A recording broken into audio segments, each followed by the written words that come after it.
కూటమి నాయకులు గెలిచినందుకు వారందరికీ శుభాకాంక్షలు తెలియజేస్తా ఉన్నాను.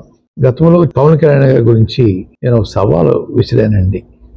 పిఠాపురంలో ఓడించి పంపకపోతే నా పేరు మార్చుకుంటాను పద్మనాభరెడ్డిగా అని చెప్పడం జరిగిందండి.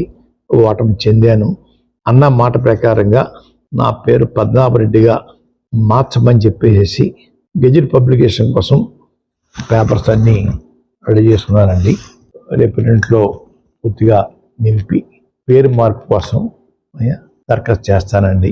ఆల్రెడీ అన్ని ఫిలప్ అయిపోయి ఇంకా తర్వాత ఉంటే చూసుకుని వారు మీద విసిరిన సవాల్కి నేను ఓటమి చెందాను కాబట్టి చెందితే పద్మనాభరెడ్డిగా మార్చుకుంటా అని చెప్పి అన్నాను కాబట్టి ఆ మాటకి నేను కట్టుబడి ఉన్నాను.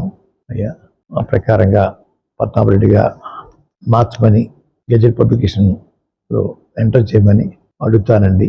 గెజిట్ పబ్లికేషన్ అయిన తర్వాత మళ్ళా మీకు ప్రెస్కి ఆ నమోదైన పేరు పేపర్స్ మీకు ఇస్తానండి. అయ్యా మాటికి ప్రతి ఒక్కరూ ఉప్మా పద్మనాభం అంటున్నారండి.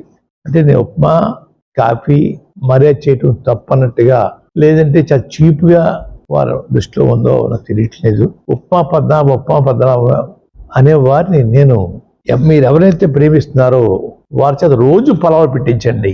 పలావులు పవన్ కళ్యాణ్గా వారిని తయారు చేయండి. అంతేగాని నన్ను మాటికి ఉప్మా పద్మనాభం అని అవమానించాలని ప్రయత్నం చేస్తూ ఉన్నారు.